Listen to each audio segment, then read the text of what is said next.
மரித்தாலும் உம்மோடுதான். உம்மை போல் என்னையும் மாற்றுமையா, உமக்காக என்னையே தந்தேனையா. உம்மை போல் என்னையும் மாற்றுமையா, உமக்காக என்னையே தந்தேனையா. வாழ்ந்தாலும் உம்மோடுதான், மரித்தாலும் உம்மோடுதான். இயேசு கிறிஸ்துவில் பிரியமான சகோதர சகோதரிகளே, உங்கள் யாவரையும் இயேசுவின் நாமத்துல வாழ்த்துகிறேன், ஆசீர்வதிக்கிறேன். இந்த காணொளியின் வாயிலாக ஆண்டவருடைய வார்த்தையை கொண்டு வருவதில் மிகுந்த மகிழ்ச்சி அடைகிறேன். ஆண்டவர் நம்மோடு கூட பேசுவாராக. மனிதன் அல்ல, மனித காரியங்கள்ல கர்த்தர் நம்மோடு கூட இடைப்பட போகிறார். அதற்கு முன்பதாக யாவருமாய் கண்களை மூடி தலைகளை தாழ்த்தி ஆண்டு சமூகத்தில் செபிப்போம். ஆண்டவரே, நீர் எங்களோடு கூட பேசும் என்று சொல்லி ஆண்டு சமூகத்தில் செபிப்போம். மகா இரக்கமையும் கிருபையும் நிறைந்த நல்ல ஆண்டவரே, இந்த நாளில கூட ராஜா, நீங்க எங்களோடு கூட பேச போகிறோம். கிருபைக்காய் நன்றி செலுத்துகிறோம்.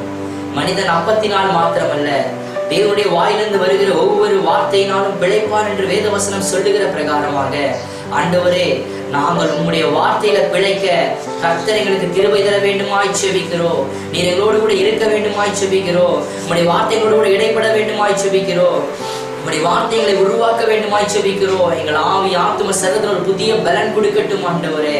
ஆண்டவரே, மனிதன் அல்ல, நான் அல்ல, என் சிந்தை அல்ல, என் சுயம் அல்ல, என் எண்ணங்கள் அல்ல, மாறாக பரிசுத்த ஆவியானவர் நீர்தாமே எங்களோடு பேசும்படி செபிக்கிறோம். இயேசுவின் நாமத்தில் பிதாவே, ஆமென். ஹல்லேலூயா. இந்த நாளிலும் கூட ஆண்டவருடைய தேவ வார்த்தையை இடத்துல கொண்டு வந்த மிகுந்த மகிழ்ச்சி. ஒரு தேவ தலைப்பின் வாயிலாக நான் இந்த வார்த்தையை, ஆண்டவர் சொல்லுகிற வார்த்தையை தெளிவும் தைரியமும் நிதானமுமாய் உங்களிடத்தில் தெரிவிக்க வேண்டும் என்று மிகுந்த ஆசையோடு வந்திருக்கிறேன். இந்த தேவ செய்தியுடைய தலைப்பு தீமை அல்ல, மாறாக நன்மையை தேடுங்கள். தீமை அல்ல, மாறாக நன்மையை தேடுங்கள். கொஞ்சம் யோசிச்சு பார்ப்போம். உலக பிரகாரமான காரியங்களில ஒரு ஹோட்டலுக்கு நம்ம சாப்பிட போறோம் அப்படின்னா, நம்ம அந்த ஹோட்டலுக்கு போறதுக்கு என்ன பார்ப்போம் அப்படின்னா, அந்த ஹோட்டல் நல்லா இருக்கா, டைனிங் எப்படி இருக்கு, நன்மையானதா இருக்கா, உணவு நன்மையானதா இருக்குமா, குவாலிட்டியா இருக்குமா அப்படின்னு பார்ப்போம்.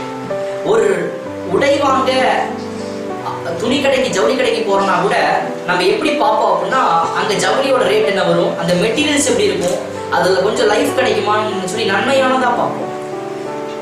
இல்ல ஒரு போன் வாங்குறோம், ஒரு கார் வாங்குறோம், ஒரு வீடு வாங்குறோம், நம்ம ஏதோ ஒண்ணு இந்த உலகத்துக்குரிய ஆசீர்வாதத்தை வாங்கணும்னு நினைக்கும் போது கூட அது நன்மையானதா இருக்கா, அது உபயோகம் உள்ளதா இருக்கான்னு பார்த்து வாங்குறோம். ஏன்னா அப்படி நன்மையானதை பார்த்து வாங்கினா மாத்திரமே தான் அது நமக்கு ஆசீர்வாதமா இருக்கும். அதே போலதான் ஆவிக்குரிய வாழ்க்கையிலும் தீமையானதை அல்ல, மாறாக நன்மையை தேடுவோமானால் அப்பொழுதுதான் அது கர்த்தருடைய சமூகத்தில் நமக்கு மிகவும் ஆசீர்வாதம் உள்ளதாய், அது பலன் உள்ளதாய், அது உபயோகம் உள்ளதாய் நமக்கு இருக்கும். அதான் வசனம் சொல்லுகிறது. ஆமோஸ் தீர்க்கதரிசன புஸ்தகம் 5வது அதிகாரம் 14வது வசனத்தை வாசிப்போம். நீங்கள் பிழைக்கும்படிக்கு தீமை அல்ல நன்மையை தேடுங்கள். அப்பொழுது நீங்கள் சொல்லுகிறபடியே சேனைகளின் தேவனாகிய கர்த்தர் உங்களோட இருப்பார். அப்பொழுது நீங்கள் சொல்லுகிறபடியே சேனைகளின் தேவனாகிய கர்த்தர் உங்களோடு கூட இருப்பார். நீங்கள் பிழைக்கும்படிக்கு தீமை அல்ல, மாறாக நன்மையை தேடுங்கள். அப்பொழுது நீங்கள் சொல்லுகிறபடியே சேனைகளின் தேவனாகிய கர்த்தர் உங்களோடு கூட இருப்பார். இந்த ஆமோஸ் தீர்க்கதரிசி ஒரு தீர்க்கதரிசி அழைப்பை பெற்ற ஒரு தீர்க்கதரிசி அல்ல. இவர் எப்படிப்பட்டவர் என்றால், இதே அதிகாரம் ஆமோஸ் அதிகாரம் 7ஆம் அதிகாரம் 14வது வசனம் சொல்லுகிறது, அவர் ஒரு மந்தையின் மேய்ப்பனாகவும் காட்டத்தி பழங்களை பொறுக்கிறவராகவும் இருந்தார் என்று அவர் சொல்கிறார். இந்த ஆமோஸ் தீர்க்கதரிசி எருசலேமுக்கு 12 மைல் தொலைவில் உள்ள தெக்கோவா என்னும் யூத கிராமத்தை சேர்ந்தவர். அந்த கிராமத்தை சேர்ந்தவர் தீர்க்கதரிசி. யூதாவின் ராஜாவாகிய உசியாவின் நாட்களிலும் இஸ்ரவேலின் ராஜாவாகிய யோவாசுடைய குமாரனாகிய ரெபெயாமின் நாட்களிலும் இஸ்ரவேலை குறித்து தரிசனம் கொண்டு சொன்ன வார்த்தைகளில் ஒன்றுதான் இந்த தீர்க்க தரிசனமான வார்த்தை. ஆமோஸ் 5ஆம் அதிகாரம் 14வது வசனம், நீங்கள் பிழைக்கும்படிக்கு தீமை அல்ல மாறாக நன்மையை தேடுங்கள், அப்பொழுது நீங்கள் சொல்லுகிறபடியே சேனைகளின் தேவனாகிய கர்த்தர் உங்களோடு கூட இருப்பார். நம்ம ரட்சிக்கப்பட்டிருந்து ஆண்டவரை சொந்த ரட்சகராய் ஏற்றுக்கொண்டு கர்த்தருடைய பாவ மன்னிப்பு நிச்சயத்தை பெற்றுக் கொண்டிருந்து கர்த்தருடைய ரத்தத்தால் கழுவப்பட்டிருந்து நாம் தீமையை தேடி பாவத்தை தேடி உலகத்தை தேடி போய்கொண்டிருந்து ஆண்டவர் என்னோடு கூட இருப்பார் என்று சொல்லுவோமானால் நிச்சயமாய் அது பொய், அது உண்மை அல்ல. எந்த இடத்துல பாவம் இருக்கிறதோ அங்க பரிசுத்தர் வாசம் பண்ண முடியாது. ஆண்டவர் பாவத்தை மன்னிக்கிறவர், ஆனால் பாவத்துல சஞ்சரிக்கிறவர் ஆண்டவர் அல்ல. நீங்கள் நாம் பாவம் செய்து கொண்டிருக்கும் பொழுது, தீமையை விரும்பி கொண்டிருக்கும் பொழுது, தீமையே நாடி தீமையே விரும்பி தீமையே நடந்து கொண்டிருக்கிறது, ஆண்டவர் என்னோடு கூட இருப்பார், எனக்கு யுத்தம் செய்வார், என்னை காப்பாற்றுவார், என்னை பலப்படுத்துவார், என்னை சுகமாய் தங்கப்படுவார் என்று சொல்லுவோமானால் அது நிச்சயமாய் அது சரியான வார்த்தையே அல்ல. நாம் உண்மையாய் நடந்து நன்மையை தேடி வேதத்தை தியானித்து பரிசுத்தமாய் வாழ்ந்து ஆண்டவருக்கு பிரியமாய் நடந்து அப்பொழுது நாம் சொல்லுவோமானால் தான் தேவனாகிய சேனைகளின் தேவனாகிய ஆண்டவர் நம்மோடு கூட இருப்பார் சொல்லுவோமானால் அதுதான் உண்மைங்க. அதான் வசனம் சொல்லுது, நீங்கள் பிழைக்கும்படிக்கு தீமை அல்ல நன்மையை தேடுங்கள், அப்பொழுது நீங்கள் சொல்லுகிறபடி சேனைகளின் தேவனாகிய கர்த்தர் உங்களோடு கூட இருப்பார். நாம் தீமையை தேடிக்கொண்டு அல்லது தீமையை செய்து கொண்டு ஆண்டவர் நம்மோடு இருப்பார் என்றால் நிச்சயமா இருக்க மாட்டார் ஆண்டவர் நம்மோடு. அதான் அப்போஸ்தலனாகிய பவுல் ரோமருக்கு எழுதின புத்தகத்தினுடைய 12ஆம் அதிகாரத்தினுடைய 9வது வசனம் இப்படி சொல்லுகிறது, உங்கள் அன்பு மாயமற்றதா இருப்பதாக தீமையை வெறுத்து நன்மையை பற்றிக் கொள்ளுங்கள். உங்க அன்பு நமக்கும் ஆண்டவருக்குள்ள இருக்க அந்த ரிலேஷன்ஷிப், அந்த உறவு, அப்பா பிள்ளைன்ற அந்த உறவு, அந்த அன்பு மாயமற்றதா இருக்கணுங்க. அது மாயமற்றதா இருக்கணுமா? அது முகத்துல பார்க்கும் போது ஒரு மாதிரி, ஆலயத்துக்கு போகும்போது ஒரு மாதிரியும், ஜெபிக்கும் போது ஒரு மாதிரியும், ஆவிக்குரிய வட்டாரத்தில் இருக்கும் போது ஒரு மாதிரியும், பின்பு சொசைட்டிக்குள்ள போகும்போது சோசியலோட காரியங்களுக்குள்ள போகும்பொழுது உலக பிரகாரமான வெளியிறங்கமே நம்ம வெளியே போகும்பொழுது ஒரு மாதிரி இருக்குமானால் அது மாயமுள்ள அன்பு. மாயமற்ற அன்பு எப்படி இருக்குமானா, இங்க நான் எப்படி இருக்கணும் அங்கதான், அப்போ அங்க வெளியும் அப்படிதான் இருக்கணும். ஆவிக்குரிய ஃப்ரெண்ட்ஸோடு இருக்கும் போது மாத்திரமல்ல, சபையில் இருக்கும் போது மாத்திரமல்ல, வெளியே இருக்கும் பொழுது, வேலை செய்கிற இடத்துல, கல்லூரியில படிக்கும் பொழுது, நான் வெளியே போகும் பொழுது, வேலை காரியமாய் உலக காரியங்களை சில வெற்றிக்காய் வெளியே போகும் பொழுது கூட அதே உண்மையும் நேர்மையும் பரிசுத்தமும் இருக்குமானால் அதுதான் மாயமற்ற அன்பா இருக்க முடியும். அப்படி இருக்க முடியுமானால் அதுதான் மாயமற்ற அன்பு. உங்கள் மாயமற்று இருப்பதாக தீமையை வெறுத்து நன்மையை பற்றி கொள்ளுங்கள் என்று வேத வசனம் தெளிவாய் சொல்கிறது. தீமையை வெறுத்துங்கப்பா, தீமையான காரியம் வேணாம், நன்மையை பற்றி கொள்ளுங்க, நன்மையானதை பற்றி கொள்ளுங்க, நன்மையான காரியங்களை பற்றி கொள்ளுங்க, நன்மையான வேத வசனங்களை, வேத தியானிப்பை, ஜெபத்தை, ஆவிக்குரிய ஐக்கியத்தை, சபை கூடி வருதலை விரும்புங்க. அப்படி அந்த நன்மையை பற்றி கொள்ளுங்க. மாயமற்ற அன்புள்ளவர்களா இருங்க, மாயமற்ற காரியங்களுடையவர்களா இருங்க. அதுதான் மிகவும் நமக்கு யுகமும் உள்ளதா இருக்கும் என்று இந்த வேத வசனம் சொல்லுகிறது. ஆவிக்குரிய வாழ்க்கையிலும் கர்த்தரின் காரியத்திலும் எதெல்லாம் தீமை, என்ன விதமான தீமையான காரியங்கள் நம்ம செய்யும் பொழுது என்ன விதமான சாபங்கள் வருகிறது என்று பார்ப்போமானால், நீதிமொழியின் புஸ்தகம் 17வது அதிகாரம் 20வது வசனத்தை நம்ம வாசிப்போனா ரொம்ப அழகா சொல்லிட்டு வாசிங்க. நீதிமொழி 17:20 வாசிங்க. மாறுபாடான இருதயம் உள்ளவன் நன்மையை கண்டடைவதில்லை, புரட்டு நாவுள்ளவன் தீமையில் விழுவான். மாறுபாடான இருதயம் உள்ளவன் நன்மையை கண்டடைவதில்லை, புரட்டு நாவுள்ளவன் எவனோ அவன் தீமையில் விழுவான் என்று வேதவசனம் சொல்லுகிறது நமக்கு. மாறுபாடான இருதயம், அனலுமின்றி குளிர்மின்றி வெதுவெதுப்பாய் இருப்பது எப்படி, நம்மை வாந்தி பண்ணி போடும் என்று வேதவசனம் சொல்லுகிறது. சபையில் இருக்கும்போது சபைக்கு ஏற்ற மாதிரி, ஜெபிக்கும் போது ஜெபத்துக்கு ஏற்ற மாதிரி, குடும்பத்தில் இருக்கும்போது குடும்பத்துக்கு ஏற்ற மாதிரி, காலேஜ் போயிட்டு அங்க வேற மாதிரி, வேலைக்கு போயிட்டு அதுக்கேற்ற மாதிரி. நம்ம பச்சோந்தியில நம்மை மாற்றிக்கொள்வதற்கு நம் பச்சோந்திகள் கிடையாது. நம் மந்தைகள் எந்த இடத்துல சென்றாலும் நம் மேய்ப்பனை பின்பற்றுவதா இருக்க வேண்டுமே தவிர உலகத்திற்கு ஏற்ற ஒத்த வேஷ தரியாக நாம் வாழக்கூடாதுங்க. மாறுபாடான இறுதி உடையவர்களாக, மாறுபாடான சிந்தை உடையவர்களாக நாம் இருக்கக்கூடாது. மாறுபாட எண்ணம் உடையவரை நாம் இருக்கக்கூடாது. 2 ராஜாக்களின் புஸ்தகம் 5வது அதிகாரத்தினுடைய 5:1-27 வசனம் வரைக்கும் வாசித்து பாருங்க. அங்க மிகவும் ஒரு முக்கியமான ஒரு சம்பவத்தை இங்க கொடுக்கப்பட்டிருக்கிறது. எலிசா தீர்க்கதரிசி இருக்கும் பொழுது நாகமான் என்கிற சீரிய படை தளபதி அவருக்கு மிகப்பெரிய, அவருக்கு குஷ்டரோகம் படித்து விடுகிறது, உடம்பெல்லாம் ஃபுல்லா குஷ்டரோகம். அப்ப அவருக்கு என்ன பண்றதுன்னு தெரியல. மருத்துவ வைத்தியம்லாம் பண்ணி பார்த்தா ஒன்றும் நடக்கல. அப்ப அவங்க வீட்டுல இருந்த சிறு பேர் சொல்றாங்க, எங்க ஊருக்கு போங்க, அங்க ஒரு தீர்க்கதரிசி இருக்காரு, நீங்க போங்க அப்படின்னு சொன்னாங்க. இவங்க கிளம்பி எல்லாம் வராங்க. வந்து எல்லாம் குணமாயிருது. குணமான பிற்பாடு அவர் வந்து காணிக்கை கொடுக்குறாரு. எலிசா தீர்க்கதரிசி இடத்துல வந்து காணிக்கை கொடுக்குறாரு. அதுக்கு அவர் சொல்ற காணிக்க வேணான்ற ஒரு வருந்திக்குள்ள தட்டுதல் பண்ணினார் என்று வேதவசனம் எழுதப்பட்டிருக்கு. அந்த இடத்துல அவர் ரொம்ப ரிக்வெஸ்ட் பண்ணி கேட்கிறாரு நாகமான். ஆனா எலிசா தீர்க்கதரிசி வேணாம் சொல்லி தட்டுதல் பண்ணிடுறாரு. ஆனா எலிசா தீர்க்கதரிசியோடு கூட இருந்த ஊழியக்காரர்கள் ஒருவர் தான் கேயாசி. அவரோட மனம் சும்மா இல்ல, ரதத்தின் பின்பாக ஓடுகிறார். அந்த பணத்தை பற்றி கொள்ள, அந்த பணத்தை வாங்க, அந்த ஐஸ்வர்யத்தின் மீது நாட்டம் கொண்டவராய், அச்சோ என் நிலமணி ஏன் இப்படி தட்டுதல் கொண்டா சொல்லி அந்த ரதத்தின் பின்பாக ஓடி போய் அந்த பணத்தை அந்த ரதத்துல நாகமான் குறித்து வந்தவர் நிற்பாட்டி, என்னப்பா என்ன சுப செய்தியா கேட்கணும். ஆமா சுப செய்தி தான், 2 வாலிபர்கள் வந்திருக்கிறாங்க, மாற்று வஸ்திரம் வேணும்னு சொல்லி மாற்று வஸ்திரத்தை வாங்கி கொண்டு வந்தார். எலிசா கேட்கிறாரு, ஏப்பா திராட்சை தோட்டங்களையும் வேலைக்காரர்களையும் வாங்குவதற்கு இது காலமோ? நாகமானுடைய குஷ்டரோகம் முன்னை வந்து சேரலாம், உறைந்த மலையை கூட குஷ்டரோகம் மாட்ட. காரணம் என்னதுங்களா? இருமனப்பாடு. ஊழியமும் செஞ்சுக்கணும், ஆண்டு கூடி இருந்துக்கணும், ஐஸ்வர்யமா மாறிடணும். இருமனம் இருந்தனாலதான் சாபம் வந்தது. தீமையை தேடி போனாங்க, பணத்தை தேடி போனார் கேயாசி. ஆனா எலிசா அப்படிப்பட்டவர் இல்ல. எலிசா எலியாவினிடத்துல எலியாவனோட கூட இருக்கும்போது எலியா கேட்கிறாரு, உனக்கு என்ன வேணும்னு கேட்கும் போது பணத்தை கேட்கல, பொருளை கேட்கல, செல்வத்தை கேட்கல, பதவியை கேட்கல, மாறாக நீ வைத்திருக்கிற அபிஷேகம் 2 மடங்கா எனக்கு வேண்டும் என்று சொல்லி அபிஷேகத்தின் மீது, நன்மையின் மீது, ஆண்டுடைய காரியங்கள் மீது பற்றுதலுள்ளவராக இருந்தவர் தான் எலிசா தீர்க்கதரிசி. அதனாலதான் அற்புதம், அடையாளம், பரிசுத்தம், சாட்சி. ஆனா கேயாசி அப்படிப்பட்ட எலிசா கூட தான் இருந்தாரு. பட் உலகத்தின் மீது, பணத்தின் மீது, மாறுபாடுள்ள இருதயின் மீது நாட்டம் கொண்டவராய் இருந்து விட்டார், நாட்டமுடையவராய் இருந்து விட்டாங்க. அதனாலதான் பிரச்சனை. அதனாலதான் அவர் குஷ்டரோகம் அவரை பிடித்துக் கொண்டது. அப்ப மாறுபாடான இருதயம் உள்ளவர்கள் நன்மை கண்டறிதலை புரட்டு நாவுள்ளவன் தீமையில் விடுவான் என்று வசனம் சொல்கிறது. 2வது, யாரை விட்டு இந்த தீமை நீங்காது. இந்த தீமை நான் நிறைய பேர் வச்சிருக்கோம், ஆண்டவரே இந்த தீமை வந்து அகற்றுங்க ஆண்டவரே, இந்த தீமை எனக்கு வேணாம் ஆண்டவரே, இந்த பிரச்சனை எனக்கு வேணாம் ஆண்டவரே, ஆண்டவரே இது நான் மாட்டிட்டு முழிக்கிற ஆண்டவரே, இது நெருக்கமான சூழ்நிலையா இருக்கு அப்படின்னு நம்ம யோசிக்கிறோம். அந்த தீமை யாரை விட்டு ஏன் நீங்கள, ஏன் தீமை நீங்களா யாரை விட்டு நீங்க வாசிங்க வசனத்தை. நீதிமொழிகள் 17-13 வாசிங்க. நன்மைக்கு தீமை செய்கிறவன் எவனோ, நன்மைக்கு தீமை செய்கிறவன் எவனோ அவன் வீட்டை விட்டு தீமை நீங்காது.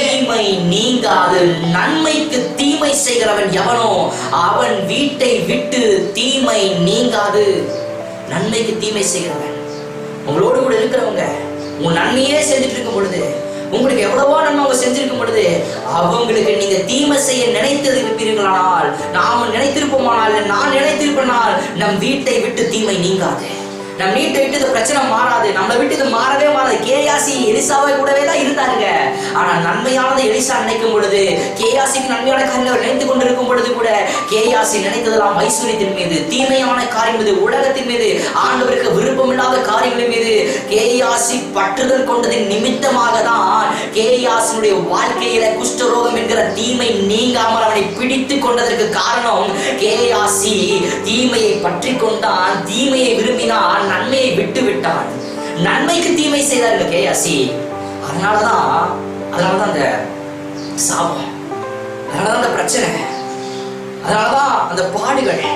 1 சாமுவேல் புத்தகம் 15வது அதிகாரத்தை நாம் தியானிப்போமானால், கழுதையை தேடி கழுதையின் மீது வந்த ஒரு மனிதனாகிய சவுலை ஆண்டவர் இஸ்ரவேலின் மீது முதலாவது ராஜாவாக அபிஷேகம் பண்ணி அமர வைக்கிறார். அமர வைத்துட்டு ஆண்டவர் சொல்றாரு, நீ போப்பா, நீ போய் எல்லாவற்றையும் அமலேக்கியர்களுடைய ஆடுகள், மாடுகள் எல்லாவற்றையும் ஒன்றை விடாம என்ன பண்ணு, எல்லாவற்றையும் சங்கரித்து போடு அப்படின்னு ஒரு கட்டளை எடுக்கிறாரு.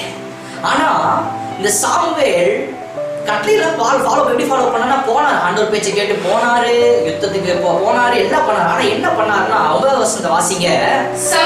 சவுலும் ஜனங்களும் ஆகாகையும் ஆடு மாடுகளில் முதல் தரமானவைகளையும் 2ஆம் தரமானவைகளையும் ஆட்டுக்குட்டிகளையும் நலமான எல்லாவற்றையும் தப்ப வைத்து நலமான எல்லாவற்றையும் அழித்து போட மனதில்லாமல் தப்ப வைத்து அற்பமானவைகளும்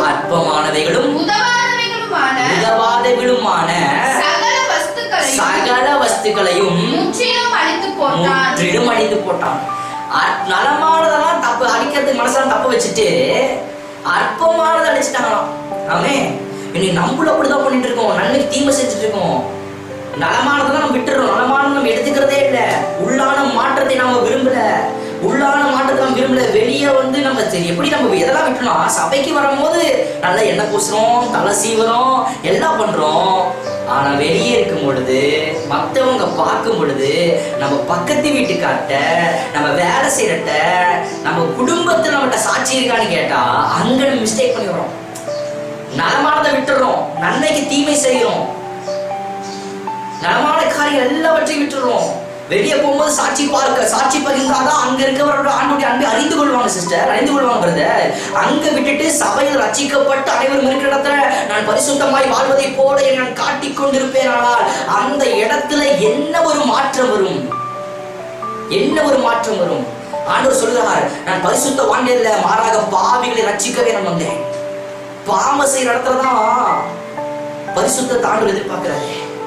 சபையில எல்லாருமே பரிசுத்தமா வராங்க. சபையில வரவங்க எல்லாருமே சபைக்கு வரவங்க அந்த ஒழுக்கத்தை அறிந்து வரவங்க. அங்க நம்ம கரெக்டா இருக்கிறோம், ஓகே குட் தான். ஆனா வெளியே எப்படி இருக்கிறோம்? வெளியே போகும்போது எப்படி இருக்கும்? அந்த இடத்துல நல்லது நன்மை செய்ய வேண்டிய இடத்துல நன்மை செய்யாம தீமை செஞ்சுட்டு நன்மைக்கு நன்மை செய்யறதுலாம் என்னங்க இருக்கு? நன்மை பரிசுத்தமா இருக்கிற இடத்துல பரிசுத்தமா இருக்கிறது வேறங்க. பாவம் நடந்த இடத்துல பரிசுத்தமா இருக்கிறது தான் கிறிஸ்துவ வாழ்க்கை. யோசேப்பு அவ்வளவு நெருக்கத்தின் மத்தியில சகோதரர்கள்லாம் விற்று போட்டுட்டாங்க. போர்த்திகளோட வீட்டுல ஒரு நல்ல ஒரு ஸ்தானம் கிடைக்குது, வந்துடுறாரு. அங்க ஒரு பிரச்சனை வருது.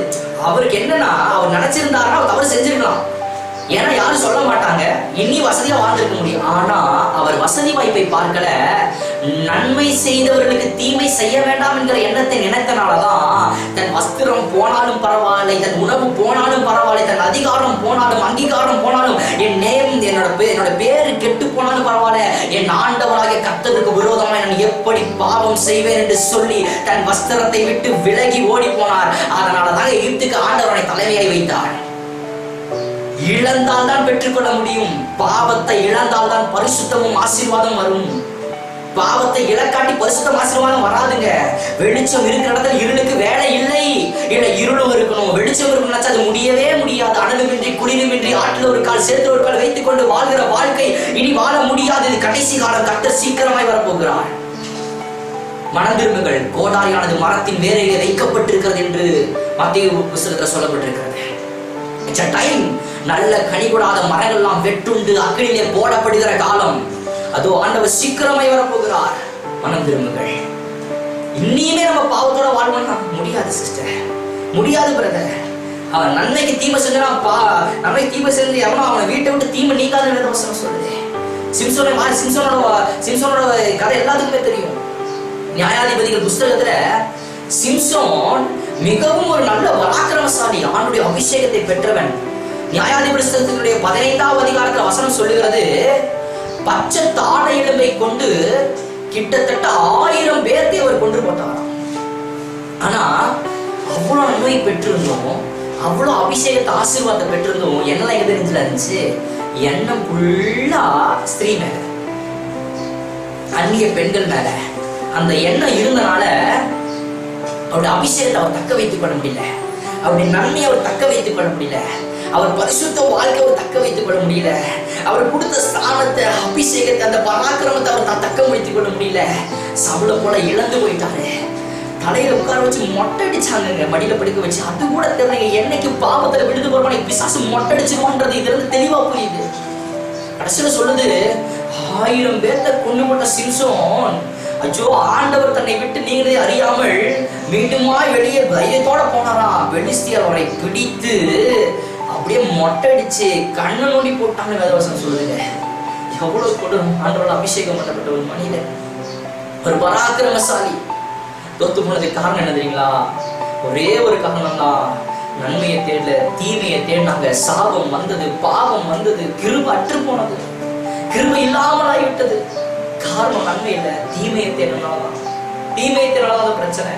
யூதாஸ் காரியத்தை எடுத்துங்க. ஆண்டவரோடையே இருந்தவர், ஆண்டவர் அற்புதம் செய்யும் போது கூட இருந்தவர். குருடனுக்கு பார்வையளிக்கும் போது யூதாஸ் கூட இருந்தார். முடவனை நடக்க வைக்கும் பொழுது யூதாஸ் கூட இருந்தார். அற்புதங்களை செய்யும் பொழுது யூதாஸ் கூட இருந்தார். 2:5 கொண்டு போய் அநேகரை போஷிக்கும் பொழுது யூதாஸ் கூட இருந்தார். அநேக அற்புதங்களை பார்த்து அதே யூதாஸ் காரியத்திற்கு 30 வெள்ளிக்காசுக்காக ஆண்டவரை காட்டி கொடுத்தது நிமித்தமாக நாண்டு கொண்டு செத்து போனதற்கு ஒரே ஒரு காரணம், சாபம் வந்ததுக்கு ஒரே ஒரு காரணம், நன்மையாகிய கர்த்தரிடத்தில் வாஞ்சியாக இருக்கிறது, விசுவாசம் இருக்கிறதை தேடாமல் தீமையாகிய பணத்தின் மீது, பொருளின் மீது, செல்வாக்கின் மீது நாட்டம் கொண்டதுனாலதான்.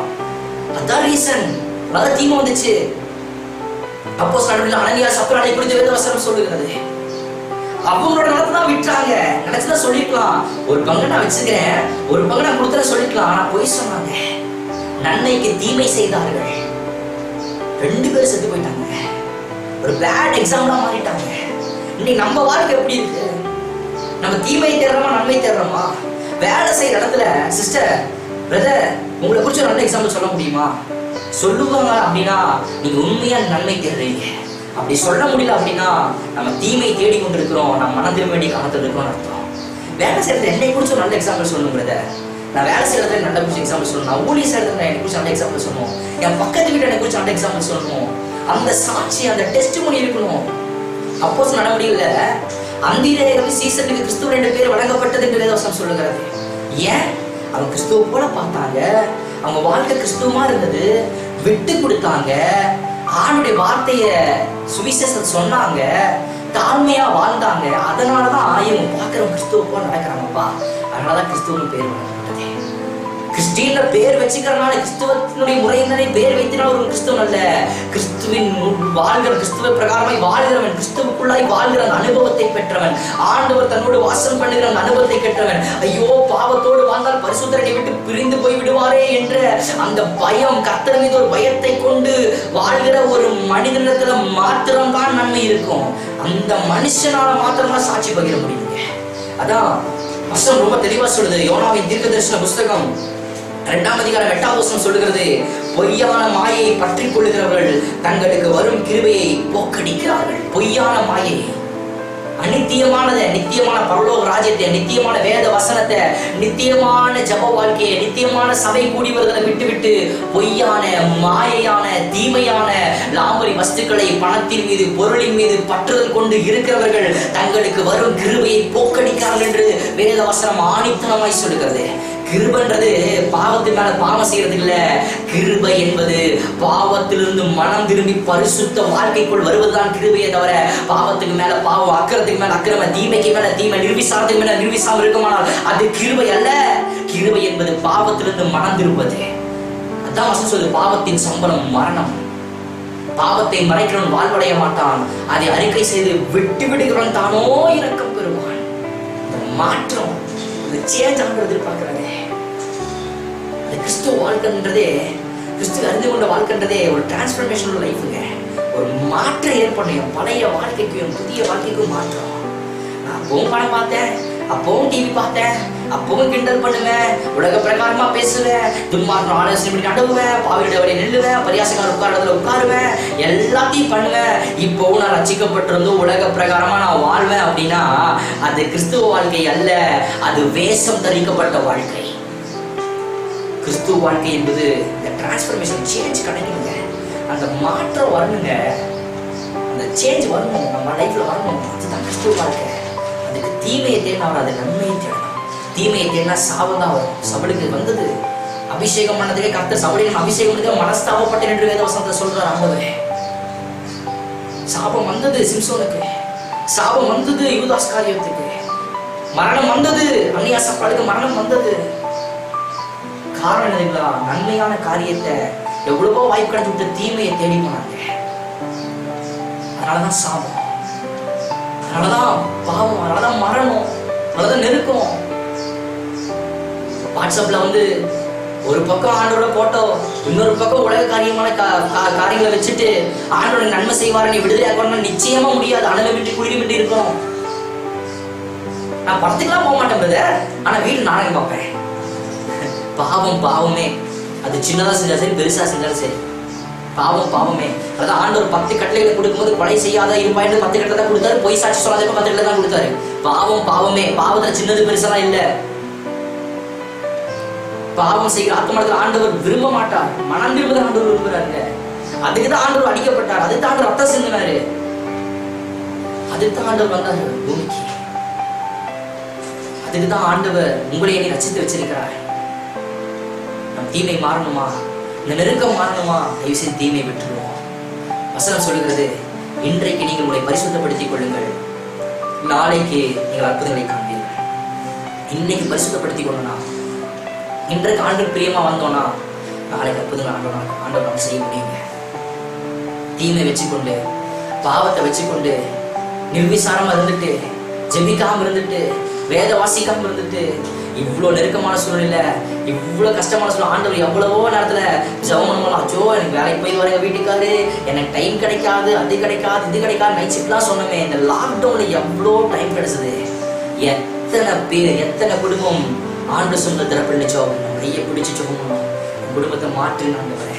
எத்தனை பேர் ராத்திரில முழங்கால் பண்ணிட்டு வாழ்க்கையை மாற்றுங்க ஆண்டவரே, என்ன ரீஸ்டோர் பண்ணுங்க ஆண்டவரே. ஆண்டவரே, இந்த நெருக்கத்துக்கு நான் தான் ஆண்டவரே காரணம், இந்த பாவத்துக்கு நான் தான் ஆண்டவரே காரணம், என்னை ஒரு விசை மாற்றுன்னு சொல்லி எத்தனை பேர் நம்ம ரீஸ்டோர் பண்ணிக்கிட்டோம். எத்தனை பேர் நம்ம வாழ்க்கையை நம்ம மாற்றிக்கொள்ள கற்றுக்கொண்டோம். இன்னும் பழைய வாழ்க்கைக்குள்ள இருப்போமானால் ரொம்ப கொடுமைங்க.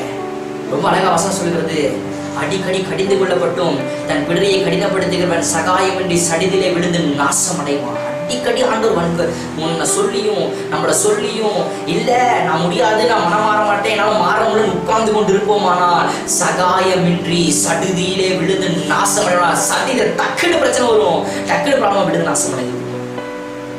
அதான் சொல்றேன், கோடாரியானது மரத்தின் வேரடிக்க வைக்கப்பட்டிருக்கிறது. மனம் இருக்கிறது. நம்ம வாழ்க்கை எப்படி வாழ்ந்து கொண்டிருக்கிறோம்? ஒரு முறை ஒரு எஜமானன் ஒரு பன்னியையும் ஒரு ஆடையும் வளர்த்து வந்தாங்க சிறு வயதிலிருந்தே. இந்த பன்னியும் இந்த பன்னிக்குட்டி இந்த ஆடு மட்டும்தான் இருந்துச்சு. ரெண்டும் ரொம்ப நெருங்கிய நண்பர்கள், ரொம்ப பாசமா இருக்குங்க. என்ன உணவு முறை, வாழ்க்கை முறை வேறாலும் ரொம்ப நெருங்கிய நண்பர்கள்.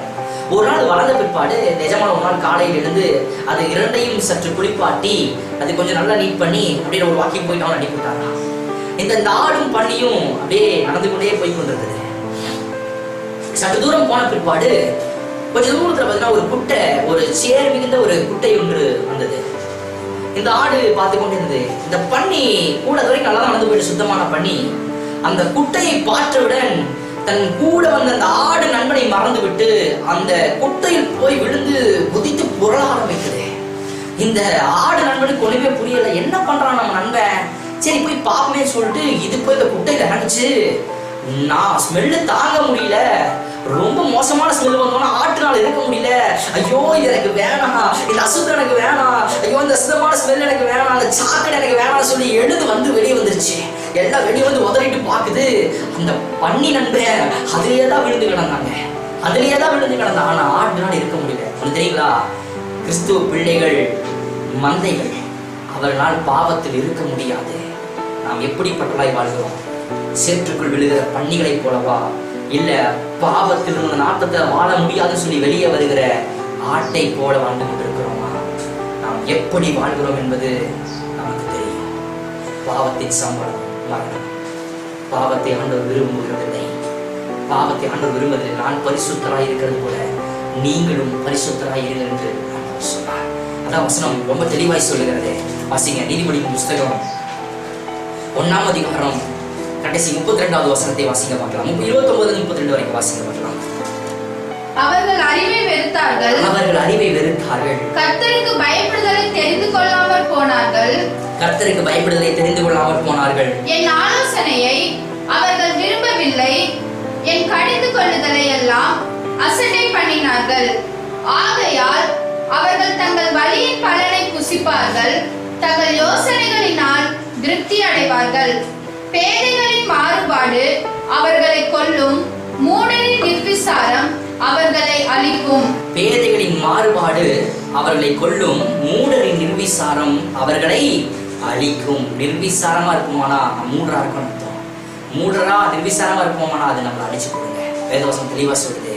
சோ தீமை அல்ல, தீமையை தின்னா சாபம் வரும், தீமை தின்னா வாழ்க்கையில நெருக்கம் வரும், பிரச்சனை வரும், பாடுகள் வரும். தீமையோட இருந்துக்கிட்டு ஆண்டவர் நான் விடுதலை ஆக்குவார் ஆசீர்வதிப்பான்னு நினைச்சா முடியாது.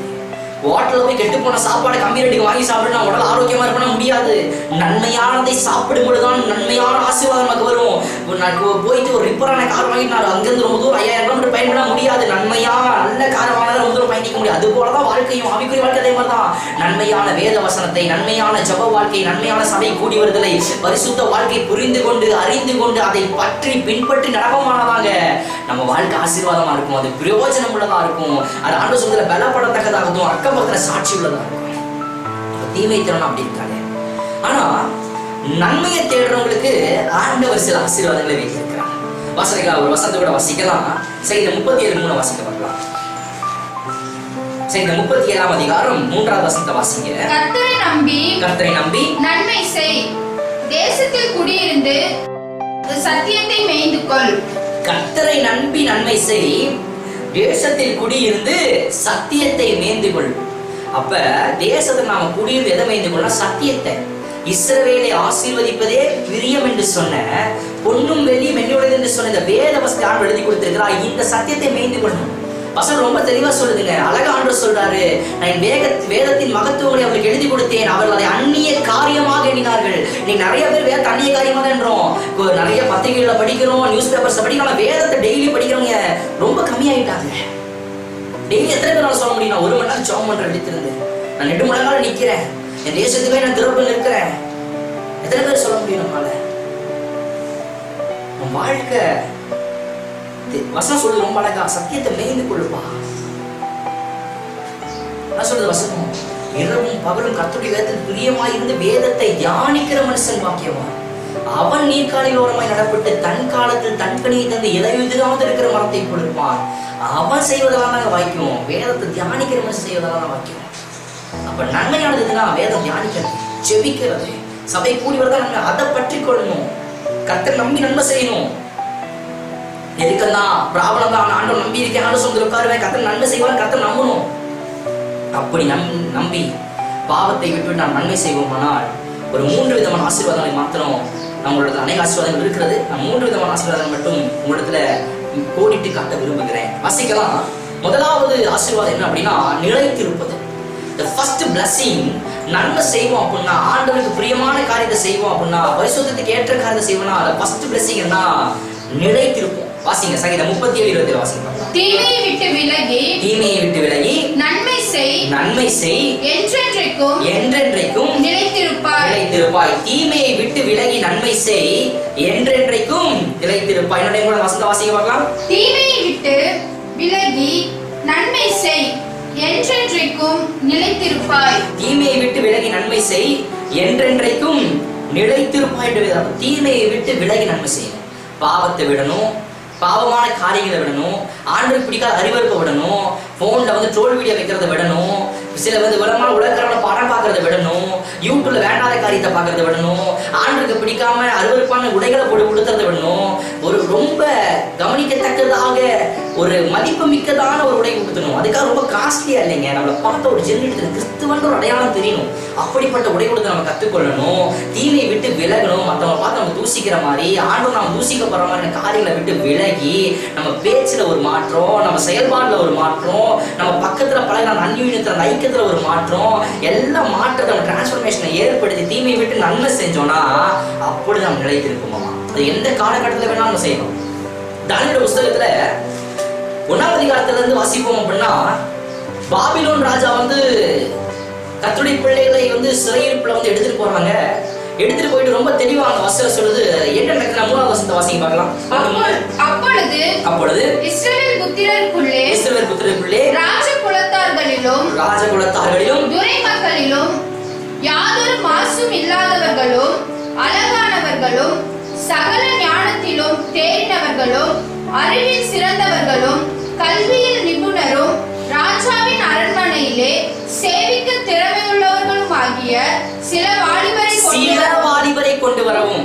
அங்க சிறையிருப்புல போன பிற்பாடு என்ன ரூல்ஸ் போடுறாங்க அப்படின்னா, ராஜகுலத்தார்களிலும் துரை மக்களிலும் யாதொரு மாசும் இல்லாதவர்களும் அழகானவர்களும் சகல ஞானத்திலும் தேறினவர்களும் அறிவில் சிறந்தவர்களும் கல்வியில் நிபுணரும் ராஜாவின் அரண்மனையில் சேவிக்கத்தக்க திறமையுள்ள சில வாலிபரை கொண்டு வர சொல்றாங்க. ராஜ குலத்தார்கள்ல கொன்ற சொல்றாங்க. என்ன எதுக்கு அப்படின்னா அவர்கள் கல்தையின் எழுத்தை வாசி கற்றுக்கொண்டு அவர்கள் சில ஸ்தானாதிகள் ஏற்படுறதுக்காக கொன்ற சொல்றாங்க. கொண்டு வந்தப்பட்ட அத்தனை பேருமே அந்த சில வாலிபர்கள் 10 பேர் வச்சுக்கோங்க, சிலர்னா 10 பேர் வச்சுக்கோங்களேன். அந்த 10 பேருமே ராஜகுலத்தை சார்ந்தவங்க தான். அந்த 10 பேருமே அளவுள்ளவர் தான். அந்த 10 பேருமே அறிவு சிறந்தவங்க தான். அந்த 10 பேருமே சிறையிருப்புல வருவதற்கு முன்பதாக ராஜ உணவை புசித்து ராஜ திராட்சரசத்துல பானம் பண்ணி ராஜரீகமான உடைகளை உடுத்தி ராஜரீகமான வாழ்க்கை வாழ்ந்தவங்க தான். இப்ப இந்த சில வாலிபர்கள் இங்க சிறையிருப்புல வந்து நெருக்கப்படுற காலத்துல தெரிஞ்சுக்கணும்னே சொல்றாங்க. என்ன பண்றாங்க அப்படின்னா அவங்களுக்கு என்னன்னா ராஜா உண்ணும் போஜனத்திலையும் தான் குடிக்கும் திராட்சரசத்திலும் ஒரு பங்கை அவர்களுக்கு கொடுக்கவும் தினமும் சாப்பிடறதுக்கு 3 வருஷம் அவங்க நடத்துறதுக்கு உத்தரவு கொடுத்துட்டார் ராஜா. எல்லா வாலிபர் என்ன நினைச்சிருப்பாங்கன்னா, சே நம்ம வந்து சிறையில் வருவதுக்கு முன்னாடி நல்லா சாப்பிட்டோம், நம்ம நல்ல சுதந்திரமா இருந்தோம், ராஜவஸ்திரம் கொடுத்துனோம், சிறையிருப்புல வந்தும் கூட நமக்கு எவ்வளவு பெரிய அற்புதம் நடந்திருக்குது, இங்கே ராஜவனமா சாப்பிடுறோம், இங்கே ராஜ காரியங்கள் நடக்கிறோம் அப்படின்னு சொல்லி அவங்க எல்லாம் குளிர்ச்சி பட்டிருக்கும் பொழுது தானியேல் மாத்திரம் ஒரு முடிவு பண்றாரு. 8வது வசனத்துல தானியேல் ராஜாவின் போஜனத்தினாலும் அவர் பானம் பண்ணும் திராட்சை ரசத்தினாலும் தன்னை தீட்டுப்படுத்தலாகாது என்று தன் இருதயத்தில் தீர்மானம் பண்ணிக்கொண்டு தன்னை தீட்டுப்படுத்தாதபடி பிரதானிகளின் தலைவரிடத்துல வேண்டிக் கொண்டான் என்று வேதவசனம் சொல்லுகிறது. ராஜாவின் போஜனம் என்ன தீட்டுப்படுத்த கூடாது, நான் அங்க நல்ல உணவு சாப்பிட்டது உண்மைதான், ஆனா சிறையிருப்பு எனக்கு உணவு கிடைச்சாலும் அது அந்நிய காரியங்களோட அந்நிய ஜனத்தினுடைய கர்த்தர் விரும்பாத காரியங்கள் வருகிறது, அதனால நான் என்ன தீட்டுப்படுத்த மாட்டேன்னு தீர்மானம் பண்ணேன். போய் கேட்கிறாரு, இந்த மாதிரி வந்து எனக்கு ஒரு இது கொடுங்க, நாங்க வரும்போது சாப்பிடுறோம். அப்போ சொல்றாரு அதிகாரி சொல்றாரு, ஒருவேளை நீங்க உங்க முகமெல்லாம் வாடி போச்சுன்னா ராஜா என்ன சிரசேதம் பண்ணிடுவாருன்றாரு. தானே சொல்றாரு 10 நாள் டைம் கொடுங்க, 10 நாள் கழிச்சு செக் பண்ணுங்க, யார் உங்க கலையுள்ளதா புஷ்டியுள்ளதா இருக்குன்னு பாருங்கன்றாங்க. அப்படியே 10 நாள் போகுது, போய் செக் பண்றாங்க. என்ன தெரியலாச்சு, வாசிங்க 15ஆம் வசனம் வாசிங்க பார்க்கலாம். 10 நாள் சென்ற பின்பு ராஜ போஜனத்தை புசித்த எல்லா வாலிபர்களை பார்க்கிலும் அவர்கள் முகம் கலையுள்ளதாயும் சரீரம் புஷ்டியுள்ளதாயும் காணப்பட்டது. ஆமென். 10 நாள் சென்ற பின்பு ராஜ போஜனத்தை புசித்தவங்களை காட்டிலும் பருப்பு சாப்பிட்டவங்க முகம் சொல்லிக்குதுங்க. பருப்பு சாப்பிட்டவங்க முகம் மின்னுது, புஷ்டியா இருக்கு, அழகா இருக்கிறாங்க, அதே பழைய அழகு திரும்பி வந்துருச்சு, இன்னைக்கு கூடுது. காரணம் என்னதுங்களா, அந்நிய காரியத்தை தீமையான காரியத்தை எடுத்துக்கொள்ள நன்மையான காரியத்தை எடுத்துக்கொண்டாங்க. உணவு ஒரு மனிதனை அழகாக்குவதில்லை, மாறாக பரிசுத்தர் ஒரு மனிதனுக்குள்ள வாசம் செய்வோமானதான் நம்ம வாழ்க்கை அழகாக மாற்றப்படுகிறது. அதுதான் உண்மை. இன்னைக்கு கூட அவர்கள் சிறையிருப்புல இருந்தாங்க, நம்ம ஒரு சிறையிருப்புல இருக்கோம். என்ன, அவங்க பாபிலோன் ராஜாவோட கையில சிறையிருப்புல இருந்தாங்க, நம்ம இன்னைக்கு வந்து ஒரு கொள்ளை நோயினால சிறையிருப்புல இருக்கோம். ஆனா இந்த சிறையிருப்பிலும் கூட நாம் தானியேலை போல ஆண்டவருக்கு பிரியமில்லாத அருவருப்புகளை ஒதுக்கி வைத்து விட்டு வாழ்கிறோமா? இல்ல என்னால வீட்டுல இருக்க முடியாது, எவ்வளவு நேரம் பைபிள் படிக்க முடியும், எவ்வளவு நேரம் தான் ஃபேமிலி கூட பேச முடியும், எவ்வளவு நேரம் தான் பரிசுத்தமா வாழ முடியும் சொல்லிட்டு உலக காரியங்கள் மீது நாட்டமா இருக்கிறோமான்னு யோசிச்சு பாருங்க. நீங்க ஆண்டவருக்கு பிடிக்காத தீமையான காரியத்தை வெறுத்து ஒதுக்கிட்டு நன்மையை தேடுவீங்கன்னா கர்த்தர் உங்களை புஷ்டியும் அழகும் ஞானமுள்ளவர்களை மாற்றி வெளியே கொண்டு வருவார். இல்ல இதெல்லாம் என்னால வாழ முடியாதுங்க, இப்படிதான் நடக்க முடியாது, நானும் ஒரு காத்துல ஒரு கால் சேர்த்துல ஒரு கால் தான் இருப்பேன், அங்க வீட்டு குளிர வேண்டிதான் இருப்பேன் அப்படின்னா நம்ம வாழ்க்கை அப்படியே தான் இருக்கும். என்ன நினைச்சு கடைசியில எப்படிப்பட்ட ஆசீர்வாதம் வந்துச்சு? 20 வசனத்தை வாசிக்க பார்க்கலாங்க. அப்படி இருக்கும்போது வாசிக்க பார்க்கலாம். ஞானத்துக்கும் புத்திக்கும் அடுத்த எந்த விஷயத்தில் ராஜா அவர்களை கேட்டு விசாரித்தானோ அதிலே தன் ராஜ்யம் எங்கும் உள்ள சகல சாஸ்திரிகளிலும் ஜோசியரிலும் அவர்களை 10 மடங்கு சமத்தராக கண்டான். ஆமென். பாருங்க என்ன மாதிரி வசனம் பாருங்க, எப்படி மாற்று. பருப்பு சாப்பிட்டவங்க 10 மடங்கு சமத்தராங்க. ஏன்னா ஞானம் கர்த்தர்ல இருந்து வருது. அதான் வசனம் சொல்லுது, ஒருவன் ஞானத்தில் குறைவுள்ளவனாய் இருந்தால் சம்பூர்ணமாய் கொடுக்கிற தேவனிடத்திலிருந்து கேட்டு பெற்றுக்கொள்ள கடவன். ஞானம் வந்து நம்மகிட்ட வந்து உருவாக்குறது இல்லை, நம்ம கத்துக்கிறது. ஞானம் கர்த்தர் கொடுக்குவது, ஞானத்தை ஆண்டவர் கொடுக்கிறார். அதனாலதாங்க படிக்காத பாமரனாய் இருந்த பேதுரு பிரசங்கம் பண்ணும் பொழுது 3000 பேர் 5000 பேர் ரசிக்கப்பட்டாங்க. அதனாலதாங்க படிக்காத பாமரனாய் இருந்த யோவான் வெளிப்படுத்தின விசேஷம் என்கிற ஒரு பெரிய தீர்க்கதரிசன புஸ்தகத்தை எழுதுறதுக்கு காரணம் என்ன தெரியுங்களா? அவர்கள் மனித ஞானத்தினால் அல்ல, மனித காரியங்களினால் அல்ல, மாறாக கர்த்தருடைய ஞானத்தினால் கர்த்தருடைய காரியத்தினால் பலப்பட்டார்கள். கர்த்தருடைய ஞானம் அவர்களை நிரப்பினது. அதான் வசனம் சொல்லுது, ஞானிகளை வெட்கப்படுத்தும்படியாக நான் பைத்தியங்களை தெரிந்து கொண்டேன், உள்ளவர்கள் அவமாக்கும்படியாக நான் இல்லாதவரை தெரிந்து கொண்டேன். நம்ம நினைக்கிற மாதிரி இன்ஸ்டாகிராம், ஃபேஸ்புக், யூடியூப்ல நீங்க நினைக்கலாம் நான் ஃபேஸ்புக் பார்க்கறது, நான் வந்து ட்ரோல் வீடியோ பார்க்கறது நாலேஜ் வளர்த்துட்டேன். இல்ல சிஸ்டர், இல்ல பிரதர், கர்த்தரிடத்துல தான் ஞானம் வரணும். நமக்கு கர்த்தரிடத்துல தான் ஞானம் வரணும். அதனாலதான் நினைச்சிருந்தாங்க அந்த நெருக்கமான சூழ்நிலையும் தானியேல் நிலைத்திருந்ததற்கு, சாத்ராக், மேஷாக், ஆபேத்நேகோ நிலைத்திருந்ததற்கு காரணம் தீமை வெறுத்து நன்மையை பின்பற்றுறாங்க. நினைச்சிருந்தாங்க, நிலைத்திருக்கக்கூடிய நன்மை கிடைச்சது அவங்களுக்கு. யோசேப்புக்கு நன்மை நிலைத்திருந்ததுக்கு காரணம் என்னதுங்களா? ஜீவனோட வாசம் பண்ணதுக்கு காரணம் என்னதுங்களா? தீமை வெறுத்ததுக்கு நான். அதனாலதான் நிலைத்திருந்தார். அதனால நிலைத்திருக்க முடிஞ்சது, அதனால சந்தோஷமா இருக்க முடிஞ்சது அந்த சமூகத்துல. காரணம் ஒன்னே ஒண்ணுதான், தீமை வெறுத்து நன்மை எடுத்துட்டு. இரண்டாவது ஆசீர்வாதம் என்னன்னா, குறைவு விட மாட்டாங்க.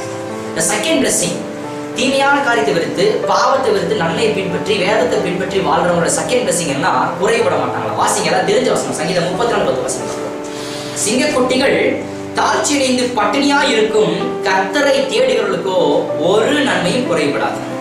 சிங்கக்குட்டிகள் தாழ்ச்சியடைந்து பட்டினியாய் கிடக்கும் கர்த்தரை தேடுகிறவர்களுக்கோ ஒரு நன்மையும் குறைபடாது.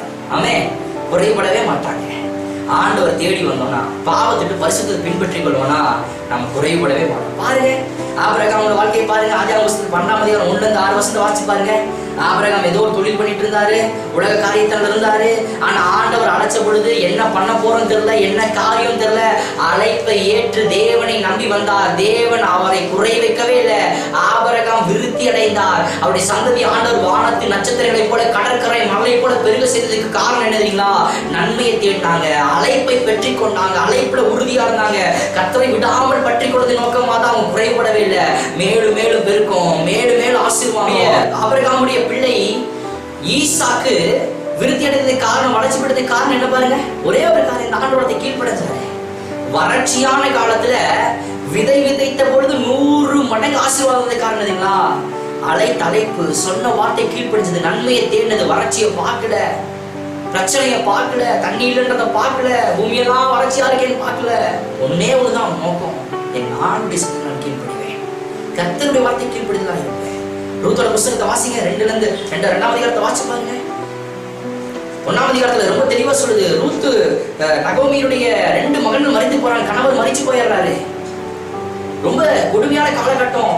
அப்ப நகோமி சொல்றாங்க, நீங்க 2 மருமகனை விட்டு போயிருங்கப்பா, நீங்க வேணாம், என்னால பார்க்க முடியாதுன்னு சொல்றாங்க. அதுக்கு ரூத் என்ன சொல்றாங்க வாசிங்க.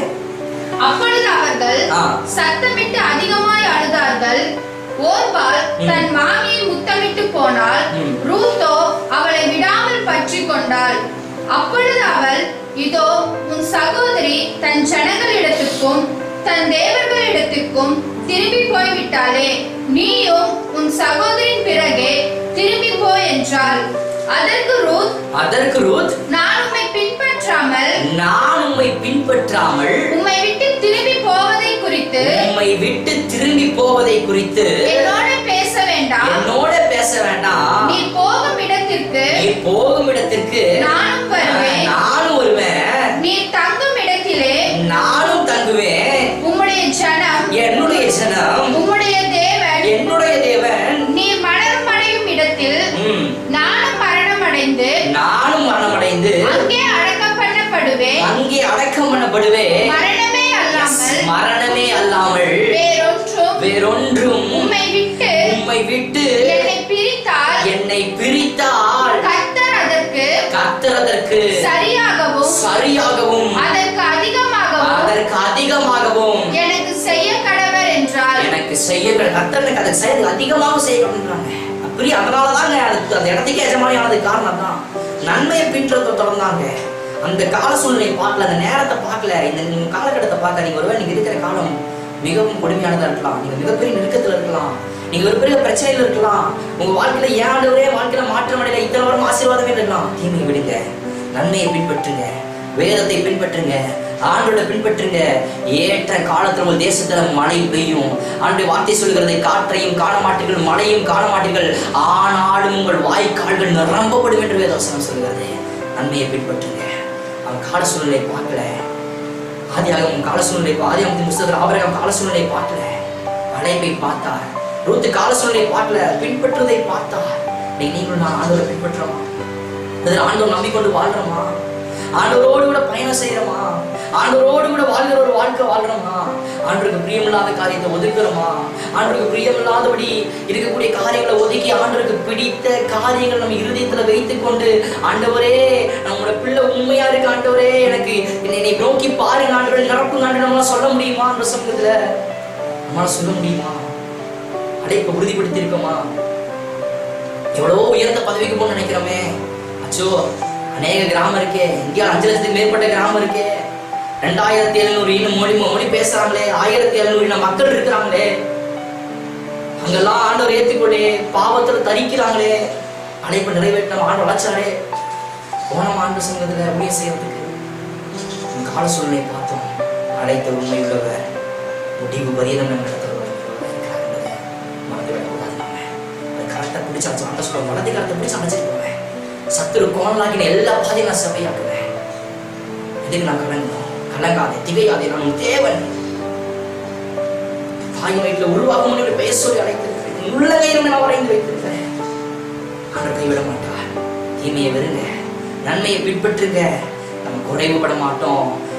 நிறைவானது வரும்பொழுது குறைவானது ஒளிந்து போகும் என்று வேதவசனம் சொல்கிறேன். நிறைவான ஆவியான நமக்குள்ள வந்துட்டார்னா எல்லா குறைவுகள் மாறி போயிருங்க, எல்லா காரியங்களும் மாறி போயிடும். 3வது ஆசீர்வாதம், ஆண்டவர் நம்மை காப்பாற்றுவார்.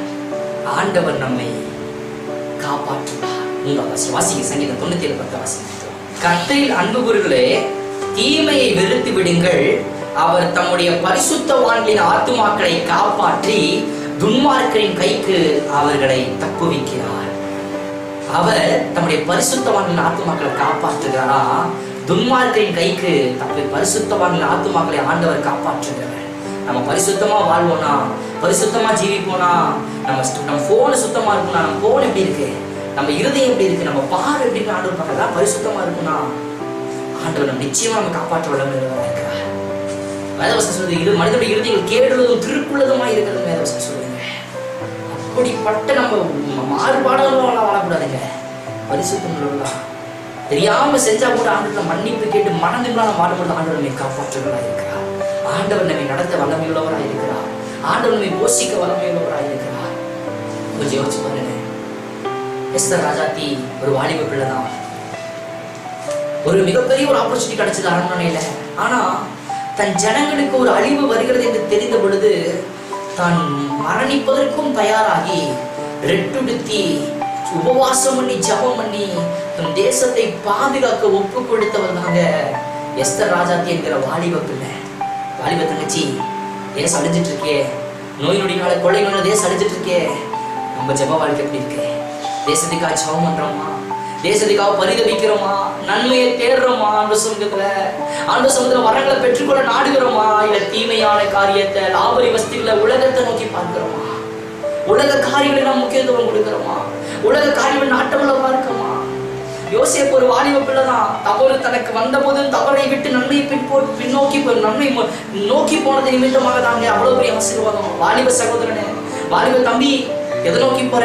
உன் வாழ்க்கை எதை நோக்கி இருக்கு? அப்புஜி கேம நோக்கியா? இல்ல உலக காரியத்தை நோக்கியா? இல்ல உலக விதமான ஆசீர்வாதங்களை நோக்கியா? நண்பர்களோடு சுற்றுவதை நோக்கியா? இல்ல இல்ல இல்ல. உன்னையை தூக்கி தோள் மீது வைத்து உலகத்தை சுற்றுகிற ஒரு ஆண்டவரோடு கூட இருக்கிறார். நீ அந்த நன்மையை பின்பற்றி போவாயானால் நிச்சயமாய் ஆண்டவர் அநேக ஜாதிகள் இடத்துல கொண்டு போக ஆண்டவரால் முடியும் என்பதை மறந்து விடாதே.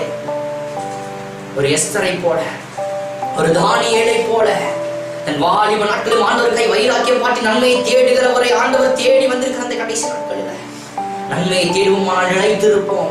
நன்மையை தேடுவோமானால் குறைவுபட மாட்டோம். நன்மையா இருப்போமானால், பரிசுத்தத்தை விரும்புமானால் நாம் காப்பாற்றப்படுவோம். ஆண்டவர் நம்மை துன்மார்க்கரின் கையில் தப்புவிப்பது நிச்சயம். ஒருவேளை தானியேலை பார்த்து கிண்டல் பண்ணிக்கலாம் கூட இருந்தவங்களாம், என்னப்பா தானியேலுக்கு கொஞ்சம் கூட யோசனையே இல்லை, கொஞ்சம் கூட புத்தியே இல்லை, இவ்வளவு ஆப்பர்ச்சுனிட்டி கிடைச்சிருந்து விட்டு கிண்டல் பண்ணிக்கலாம். ஆனா தானியேல் நித்தியமான ஒரு காரியத்தை நோக்கமாக இருந்தார். ஒரு தேசத்தில் நடந்த ஒரு சம்பவத்தை உங்களோட கூட பகிர்ந்து கொள்ள ஆண்டவர் ஏவுதலான இந்த காரியத்தை சொல்கிறேன். ஒரு தேசத்துல தங்க சுரங்கம் இருக்கக்கூடிய அந்த தேசம், தங்க சுரங்கத்துல வேலைக்கு பல ஆயிரம் அடி கீழே போய் ஒரு தங்க சுரங்கத்துல வேலை செய்து மீண்டுமாய் மேலே வருவாங்க. அந்த தங்க சுரங்கத்துல வேலை செய்கிற இடங்களில ஒரு வாலிபன், ரட்சிக்கப்பட்ட ஒரு வாலிபன் இருந்தான். அவன் எப்பொழுதுமே ஆண்டவருக்கு ஸ்தோத்திரம் செலுத்துவான். எப்பொழுதுமே ஆண்டவருக்கு மகிமை செலுத்துவான், எப்பவுமே ஆண்டவருக்கு நன்றி சொல்லுவான். இதை பார்க்கலாம் அந்த வாலிபனை பார்த்து கிண்டல் பண்ணுவாங்க. சும்மா சோத்திரம் போறான் பாரு, அல்லேலூயா போறான் பாரு, அல்லேலூயா வரான் பாரு, அவனை கிண்டல் பண்ணிக்கிட்டே இருப்பாங்க. ஆனா ஆவிக்குரிய கனியாகிய நீடிய பொறுமையை அந்த மகன் வெளிப்படுத்தி எப்பொழுதுமே அமைதியாக சோத்திரம் பண்ணி கொண்டு ஆண்டவர் துதித்து கொண்டே இருப்பான். எப்பொழுதுமே அவர்கள் கீழே போயிட்டு சாப்பிடுறதுக்கு ஒரு 1/2 மணி நேரம் டைம் கிடைக்கும். அந்த 1/2 மணி நேரம் அவர்கள் அந்த லிஃப்ட்ல மேல வந்து அவங்க கொடுக்குற உணவை சாப்பிட்டு விட்டு திரும்ப கீழே வேலைக்கு போயிடுவாங்க. 1/2 டைம்ல ஒரு நாள் வந்தது, அதே போல மேல வந்தாங்க. அந்த சாப்பாடு பொட்டணவர்களுக்கு கொடுக்கப்பட்டது, எல்லாம் வச்சு சாப்பிட ஆரம்பித்தாங்க. 1/2 மணி நேரம் டைம். இந்த வாலிபனுக்கு ஒரு பழக்கம் இருந்தது, தான் எப்பொழுதும் உணவு இருந்த பொழுது அதை வைத்து ஆண்டவர் சமூகத்துக்கு ஆண்டவர் நன்றி செலுத்தி ஜெபம் பண்ணி சாப்பிடுவானா. அது ஒரு ஓப்பன் பிளேஸ் மாதிரியான ஒரு பிளேஸ், ஒரு 4 டேபிள் போட்டு சாப்பிட மாட்டோம். அப்படி அவர்கள் சாப்பிடும் பொழுது அவன் ஜெபம் பண்ண ஆரம்பிக்கிறான். அங்க இருந்த ஒரு நாய் அந்த சாப்பாட்டு அந்த பேக்கிங்க எடுத்துட்டு ஓட ஆரம்பித்தது. இது அவனுக்கு தெரியல, இந்த வாலிபனுக்கு தெரியல, ஜெபித்துக் கொண்டே இருக்கான். பார்த்தேன் எல்லாத்துக்கும் ஒரே சிரிப்பு தாங்க முடியே. அல்லேலூயாவோட சாப்பாடு நாய் தூக்கிட்டு போகுதுன்னு எல்லாம் கண்ணை திறந்தா எல்லாம் சிரிக்கிறாங்க. அல்லேலூயா அவன் சாப்பாடு நாய் தூக்கிட்டு போகுது, போய் போய் புடி புடி. இவன் ரொம்ப ஸ்பீடா ஓடி போய் அந்த நாயை தடுத்து இந்த பொட்டணத்தை பிடிங்கி கொண்டு வருகிறான். அந்த நாய் இதுல கொஞ்சோண்டு சாப்பாடு தான், பசி. சரி கர்த்தர் நன்றி சொல்லி சாப்பிடலாம் சொல்லி சாப்பிட்டு இருக்கும்போது எல்லாம் டைம் ஆயிடுச்சு, கீழே லிஃப்ட்டுக்கு போக ஆரம்பிச்சிட்டா. எல்லாம் போயிட்டா, சீக்கிரம் சாப்பிட்டு போயிடுவோம். நான் அப்படியே கொஞ்சம் 2 வாய்டு சாப்பிடலாம், லிஃப்ட் போக ஆரம்பித்தது. திடீரென்று ஒரு சவுண்டு. அந்த லிஃப்ட்ல யாரெல்லாம் போனார்கள் அந்த இடத்துல மனுஷர் ஏற்பட்டு அந்த சுரங்கம் அப்படியே அமிழ்ந்து அனைவரும் மரித்து போனார்கள். அல்லேலூயா சொன்ன வாலிபன், சோத்திரம் செய்த வாலிபன், யாரால் தூசிக்கப்பட்டானோ அந்த வாலிபன் பிழைத்துக் கொண்டான். காரணம் அந்த நெருக்கத்தின் மத்தியிலும் அவன் நன்மையை தேடிந்து, காரணம் அந்த நெருக்கத்தின் மத்தியிலும் அவன் ஆண்டவருக்கு சோத்திரம் செலுத்திய நோக்கமாக தான். தானியேலை போல அவன் மாந்தர் நிமித்தமாய் தான் அவன் நிலைத்திருக்க முடிந்தது, அவன் காப்பாற்றப்பட முடிந்தது, அவன் குறைவுபடாமல் போஷிக்கப்படுவதற்கு காரணம் அவன் உன்னதமாகிய தேவன் நம்பிக்கொண்டிருந்தான். பிரதர் சிஸ்டர், நம்ம ஆசை எது மேல இருக்கு? ட்ரெஸ் நிறையா. நம்ம ஆசை எது மேல இருக்கு? உலக காரியங்கள் நிறையா. நம்ம ஆசை எது மேல இருக்கு? நம்ம எண்ணம் எது மேல இருக்கு? நம்ம திட்டம் எது மேல இருக்கு? பாவத்தின் மேலையா? மனிதர்களை திருப்திப்படுத்துற மாதிரியா? இல்ல ஆண்டவரை நம்பி ஆண்டவருடைய காரியங்கள்ல ஆண்டவர் பிரியப்படுத்துற மாதிரியா? ஆண்டவருக்கு எதை இழக்க தயாரா இருக்க ஒரு வாழ்க்கை இருக்கா? அப்படி ஒரு வாழ்க்கை இருக்குமானா ஆண்டவர் உங்களை எடுத்து உயர்த்துவது நிச்சயம். நான் வசனம் சொல்லுகிறது, ஒரு ஆண்டுடைய நன்மையை அந்த வேதவசனம் தேடுவதற்கு ஆண்டவர் தேவ ஆவியும் தேவ வார்த்தையும் கிடைக்கும் என்று வேதவசனம் சொல்லுறது. வாசிங்க நீதிபதிகள் 1:23 வசனம். நீதிபதிகள் 1ஆம் அதிகாரம் 20 ரொம்ப தெளிவாக அந்த வசனம் சொல்லுது. ஆண்டவர் நன்மை தேடுவதற்கு ஆண்டவர் தேவ ஆவியும் தேவ வார்த்தையும் ஆண்டவர் கிடைக்கும் என்று சொல்லுது. வாசிங்க நீதிபதிகள் 1:23 வசனம். என் கடிந்து கொள்ளுதலுக்கு திரும்புங்கள். என் கடிந்து கொள்ளுதலுக்கு நான் இப்போ உங்களை கடிந்து கொள்றேன்னா அது உங்களை நான் உங்களை அமுக்கிறதுக்காக இல்ல, நீங்க மனதை பரிசுத்தப்படுத்துவது உங்களை உயர்த்துவதற்காக. கடிந்து கொள்ளுதலுக்கு திரும்புங்க. இதோ என் ஆவியை உங்களுக்கு அருளுவேன். என் பரிசுத்த ஆவியை நீங்க திரும்பும் பொழுது நீங்க மனதில் பரிசுத்த ஆவியை உங்களுக்கு அருளுவேன். என் வார்த்தைகள் உங்களுக்கு தெரிவிப்பேன். என் வார்த்தை உங்களுக்கு தெரிவிப்பா. நான் பரிசுத்த ஆவியை உங்களுக்கு அருளுவேன். வானமும் பூமியும் ஒழிந்து போனால் தேவனுடைய வார்த்தை என்று மாறாதுன்னு சொல்லி இந்த உண்மையுள்ள சத்தியமுள்ள வார்த்தைகளும் நான் தெரிவிப்பேன். ஆண்டவருடைய வார்த்தை சொல்றேன். திரும்பலாமா? ஆண்டவருடைய கடிதங்களுக்கு திரும்பலாமா? பாவத்தை விட்டு வெளியே வரலாமா? எதை செய்தாலும் ஆண்டு மகிமைக்கு என்று செய்ய வேண்டும் என்று 1 கொரிந்தியர் புத்தகம் 10ஆம் அதிகாரம் 31ஆம் வசனம் சொல்லுது. வாசிங்க வசனம் கூட 1 கொரிந்தியர் புத்தகம் 10ஆம் அதிகாரம் 30ஆம் வசனம் 31ஆம் வசனம் ரொம்ப தெளிவா சொல்லுது. எதை செஞ்சாலும் ஆண்டவரை மகிமைப்படுறத செய்யணும் சிஸ்டர். ஆகையால் நீங்கள் புசித்தாலும் குடித்தாலும் எதை செய்தாலும் எல்லாவற்றையும் தேவனுடைய மகிமைக்கென்று செய்யுங்கள். புசித்தாலும் சரி குடித்தாலும் சரி எதை செய்தாலும் ஆண்டவரை மகிமைக்கு செய்யணும்.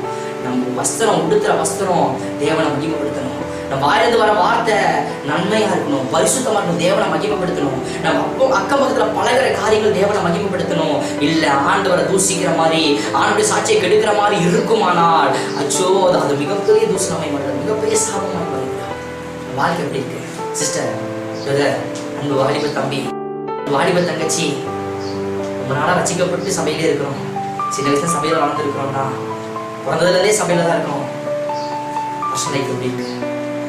எல்லா ஆண்டவர் மகிமைப்படுத்துதா? நீங்க ஒடுக்கிற விட ஆண்டவர் மகிமைப்படுத்துதா? உங்க ஆக்டிவிட்டி ஆண்டவர் மகிமைப்படுத்துதா?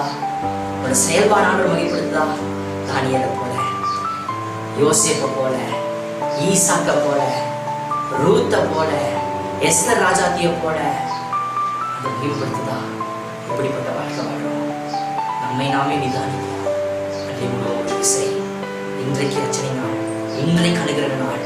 ஒருவேளை நம்ம வாழ்க்கை மாறலாம், ஒருவேளை ஏதோ நம்ம இடத்துல இருக்குமானா ப்ளீஸ் கொஞ்சம் ஆண்டோட்டமா கண்ணில் முழுமாக சொல்லுங்க. சீக்கிரமே ஆண்டவர் வர போகிறார்.